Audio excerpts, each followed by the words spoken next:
좋은 아침입니다. 우리 도에게 이 고발과 또 이어지는 그 학살의 이야기 이어서 보도록 하겠습니다. 사무엘상 22장 18절에서 23절입니다. 18절 왕이 도에게게 이르되 너는 돌아가서 제사장들을 죽이라 하매 에돔 사람 도액이 돌아가서 제사장들을 쳐서 그날에 세마포 에봇을 입은 자 85명을 죽였고 19절 제사장들의 성읍 놉의 남녀와 아이들과 젖 먹는 자들과 소와 나귀와 양을 칼로 쳤더라. 자, 도액이요 자기가 본 것을 과장해가지고요 이렇게 이제 고발을 하게 되어서 그 이야기만 들으면 정말 이 아히멜렉이 이 다윗은 반역자고 아히멜렉은 다윗의 반역에 동참한 것처럼 이렇게 사건을 꾸몄죠. 아주 사악하죠. 그래서 사울이 진노해서 이 제사장 가문을 진멸하라고 했는데 사람들은 감히 이 제사장 가문을 또 이게 사실은 좀 과장된 거 그 도액에 대해서 알고 있기 때문에 이것을 나서서 하는 사람이 아무도 없습니다. 그러자 이제 사울은 이 도액에게 이거 실행하라라고 이야기했고요. 그러자 그는 아무런 가책 없이 가서 제사장 85인을 죽였고요. 제사장의 성읍인 놉에서 남녀 어린 아이 젖먹이들까지 이렇게 칼로 죽이고 이렇게 그 학살하는 일을 자행하게 되었습니다.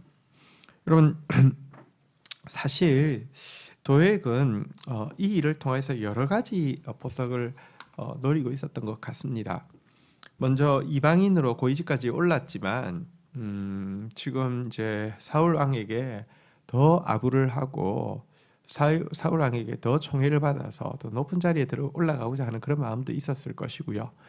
또 한 가지 그의 출세에 가장 방해가 되는 세력으로 그가 뽑았던 한 세력이 제사장 세력이라고 생각이 됩니다.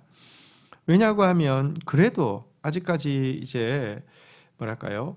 그 율법에서 이 이방인과 교통하는 것에 대해서 이렇게 나쁜 의미에서의 이방인과 교통하는 것에 대해서 금지하고 있고 제사장들은 이 율법을 가지고 있기 때문에 요거에 대해서 원리 원칙을 가지고 계속 좀 직언을 하는데 이것이 아주 듣기 싫었는데 이번에 그냥 확 제사장들 쓸어버릴 뿐만 아니라 남아있는 제사장들도 도액에게 잘못 보이면 큰일 난다. 도액에 대해서 나쁘게 이야기하면 큰일 난다. 이런 인식을 심어줄 수 있는 아주 절호의 기회였기 때문에 아주 깡그리 그냥 쓸어버리는 그런 일을 한 것입니다. 자, 자기 이익을 위해서 거짓말을 꾸며내고요. 스스럼없이 학살을 하고 죽이는 도액의 모습은 전형적인 사탄의 모습이죠.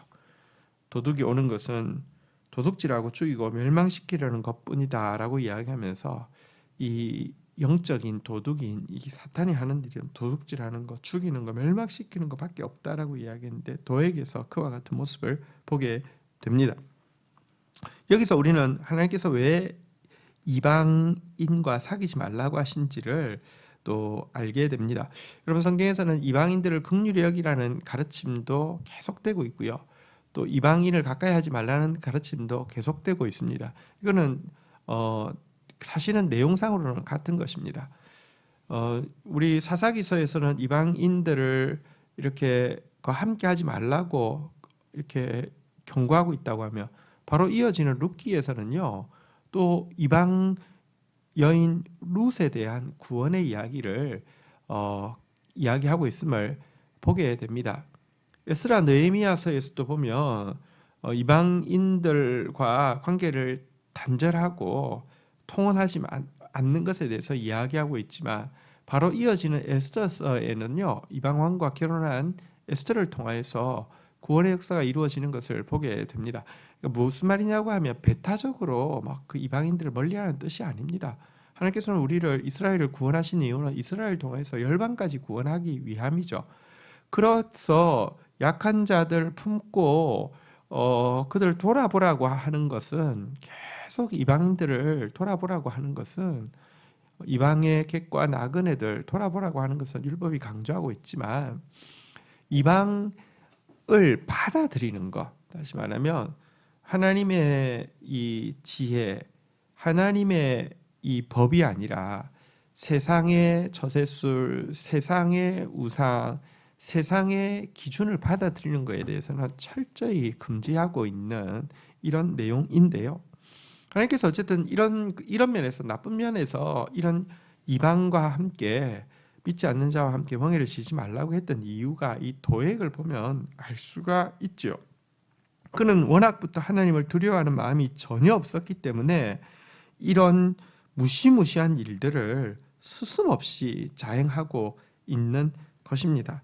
그가 무슨 종교 의식을 하고 나면 조금 순화될까요? 아니요. 그가 종교 의식으로 영적인 포인트를 따기 위해서 노베 갔다 와서 이 일을 자행했던 것을 보십시오. 그래서 여러분, 불의와 어둠과 우상에 속한 자와는 교제하지 말라고 이야기하는 것이 바로 이 도액의 경우를 통하여서 우리는 그 의도를 알 수 있습니다. 자, 20절입니다. 아이두베 아들 아히멜렉의 아들 중 하나가 피하였으니 그의 이름은 아비아달이라. 그가 도망하여 다윗에게로 가서 21절 사울이 여호와의 제사장들 죽인 일을 다윗에게 알림해 22절 다윗이 아비아달에게 이르되 그날에 에돔 사람 도액이 거기 있기로 그가 반드시 사울에게 말할 줄 내가 알았노라.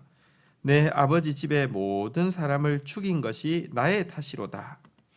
여러분, 이 학살 중에 요행이 딱 한 사람, 이 아비아달의 아들, 아히멜렉의 아들 아비아달이 살아서요, 이 다윗에게로 이렇게 도망을 가게 되었습니다. 그리고 일어난 일에 대해서 알리게 되었습니다. 이때 다윗은 그것이 자기 잘못이라고 정직하게 고백합니다. 내가 거기 갔을 때에 에돔 사람 도액이 있고 있는 것을 보았고 그가 반드시 사울에게 이런 식으로 말할 줄 알았다고 하면서 내 아버지 집에 모든 사람이 죽은 것은 내 탓이다라고 정직하게 이렇게 그 고백을 하면서 정말 아파하고 부끄러워하고 있습니다. 여러분, 그 전까지 정직과 용기, 지혜의 대명사라 할 만했던 다윗이 한순간에 정말 부정직하고 비겁하고 어리석은 일을 했던 모습을 이제 그는 절감하고 있었고요. 이런 절감이 그로 하여금 이처럼 원통하고 빚진 자, 이런 사람들을 품을 수 있는 마음을 주었잖아요. 그래서 지금 정말 원통한 이 아들 앞에서 그는 정말 자기 잘못이라고, 자기 빚이라고 이렇게 고백을 하고 있습니다. 하지만 그 시기에 쓴 다윗의 시에 보면요, 이런 비참한 자신의 모습을 제대로 보게 된 것에 대해서 주께서 이를 행하셨으므로 내가 영원히 주께 감사하고 라고 찬양하고 있습니다. 이거 주님이 행하셨고 그래서 내가 영원히 주님께 감사할 수밖에 없습니다. 나는 내가 예를 들면 정말 지혜로웠고 정직하고 용기 있던 시절에도 그게 내 모습이 아니라 사실 나는 얼마든지 이렇게 망가질 수 있는 모습이 있었습니다. 정말 아프고 부끄럽지만 그런 실패와 참혹한 일을 통해서 주님 나의 실상에 대해서 알려주셨고 그럼에도 불구하고 나를 버리지 않으셨으니 나는 감사할 것밖에 없습니다 라고 고백하고 있고요. 또 이런 부끄러운 상황 속에서도 주의 이름이 선하심으로 주의 성도 앞에서 내가 주의 이름을 사모하리이다 라고 이야기하면서 그러기 때문에 더욱 주님을 사모할 것입니다. 그러기 때문에 많은 사람들 앞에서도 나는 주님 없이는 안 됩니다 라고 고백할 것입니다 라고 노래하고 있습니다. 자, 그리고는요, 아비아달을 향해서 이렇게 이야기합니다. 23절 두려워하지 말고 내게 있으라. 내 생명을 찾는 자가 내 생명도 찾는 자니 내가 나와 함께 있으면 안전하리라 하니라. 그리고는 아비아달에게 이야기합니다. 두려워하지 말라고 이야기하고요, 나와 함께 있으면 안전하리라고 이야기합니다. 왜냐고 하면 지금 아비아델의 생명을 노리고 있겠죠. 제사장 가문에서도 한 사람 살아남았으니까요. 그리고 다윗의 생명도 노리고 있겠죠. 근데 우리 둘 다 노리고 있기 때문에 우리 둘이 함께 있으면 안전하다 그랬는데 사실 함께 있으면 더 불안할 수도 있지 않습니까? 그가 왜 두려워하지 말라고 안전하리라고 격려하느냐? 이 부끄러운 일을 통하여서 자기에 대해서 더 잘 알게 되고 이 부끄러운 일을 통하여서 주님을 더 사모하게 하신 하나님을 향한 믿음 때문에 두려워하지 말라 안전하리라 라고 고백을 하고 있는 것입니다.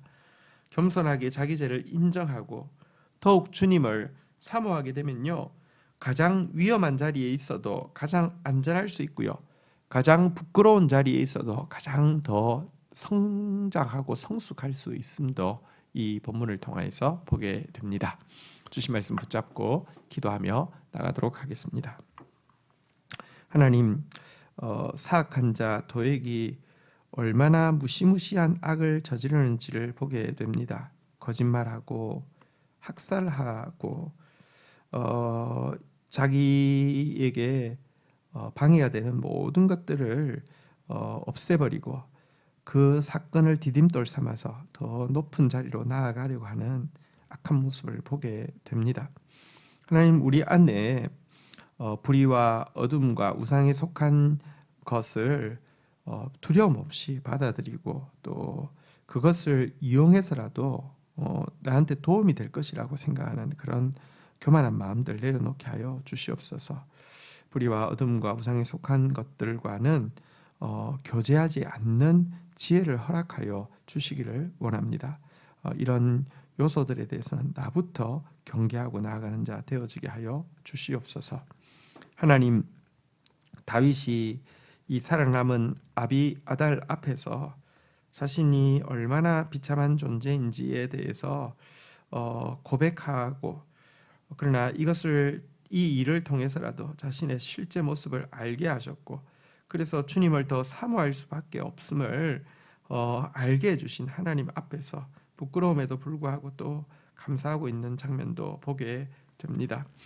하나님, 가장 위험한 순간이라 할지라도 겸손하게 자기 죄를 인정하고 하나님 사모하는 자에게 안전을 주시며, 가장 부끄러운 자리라 할지라도 그것을 자양분 삼아 더 많은 사람 섬길 수 있는 성숙한 사람 되게 하시는 하나님이 우리의 아버지심을 인하여서 감사하고 감사합니다.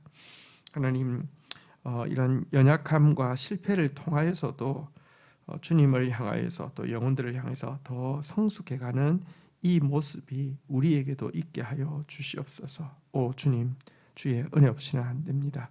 주의 은혜를 구합니다. 예수 그리스도의 이름으로 기도 올립니다. 아멘.